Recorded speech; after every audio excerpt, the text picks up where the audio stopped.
बीच पहले दर्शक हमारे साथ जुड़ भी चुके हैं, फरीदाबाद से गजेंद्र। गजेंद्र जी नमस्कार, किस स्टॉक पर सवाल है आपका? चलिए उनसे संपर्क नहीं हो पा रहा है, लेकिन सवाल मिल चुका है उनका। टाटा पावर पर इन्होंने अपना क्वेश्चन पूछा है। 296 स्टॉक्स हैं इनके पास और 240 के पास इनकी खरीद है। काफ़ी पहले की खरीद इनकी लग रही है और स्टॉक में देखिए लगातार हम डाउन ट्रेंड ही देख रहे हैं। एक हफ्ते में ही स्टॉक करीब करीब 20 अंक टूट चुका है और इनको काफ़ी ज़्यादा नुकसान हो रहा है इस स्टॉक में। इस वक्त एक 184 के पास कारोबार कर रहा है। आशीष जी आप सजेस्ट करिए टाटा पावर पर क्या करें?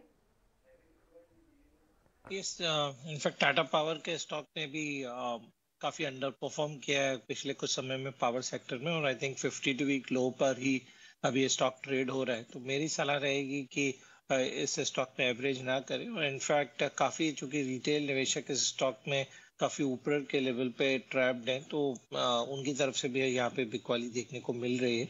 मेरी सलाह रहेगी इस स्टॉक में से निकल के आप टोरेंट पावर के स्टॉक में शिफ्ट हो जाएं, जो सेम सेक्टर में है और कंपनी ने काफी बेहतरीन परफॉर्मेंस दिया है compare to other peer set.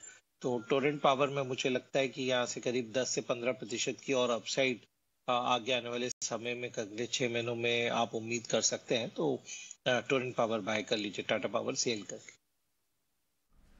ठीक है, टाटा पावर के बजाय टोरेंट पावर बेहतर। एक राहुल का सवाल लेंगे, गोवा से इनका सवाल। राहुल का सवाल लेंगे, गोवा से इनका सवाल आया है और ये सवाल उन्होंने भेजा है हमें व्हाट्सएप के जरिए। इनके पास है HPCL के 8,715 शेयर 310 रुपए के भाव पर। इसके अलावा REC के शेयर हैं 15,930 की संख्या में 108 के भाव पर। आज हम देख रहे हैं कि HPCL, IOC, BPCL जो तमाम ऑयल मार्केटिंग कंपनीज है वहां पर प्रेशर है, क्योंकि क्रूड में हमने एक तरफा चाल देखी ऊपर की तरफ। $70 के आसपास तक फिसलने के बाद अब क्रूड का भाव $78 के आसपास है, यानी कि निचले स्तरों से 10% के आसपास की रिकवरी आ गई है और ये चीज़ ऑयल मार्केटिंग कंपनीज को परेशान कर रही है। अब क्या व्यू होगा आपका आशीष जी, आप ही बताइए।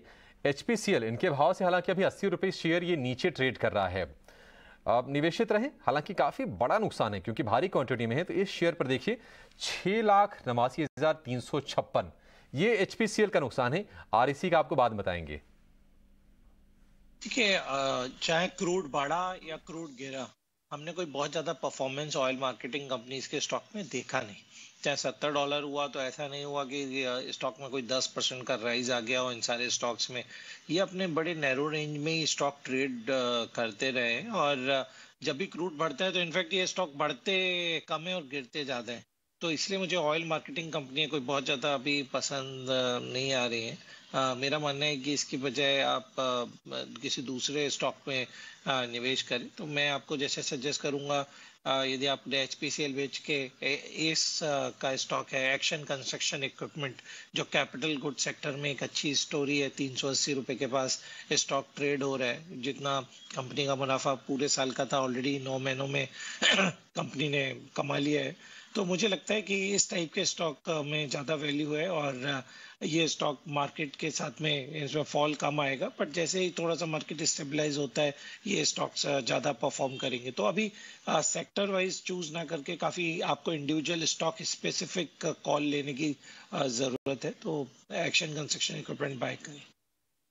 ठीक है, एस के शेयर को खरीदने की सलाह है, लेकिन इनके पास REC का भी शेयर है 108 रुपए के भाव पर। 15,930 की संख्या है और 114 रुपए पर यह शेयर ट्रेड कर रहा है।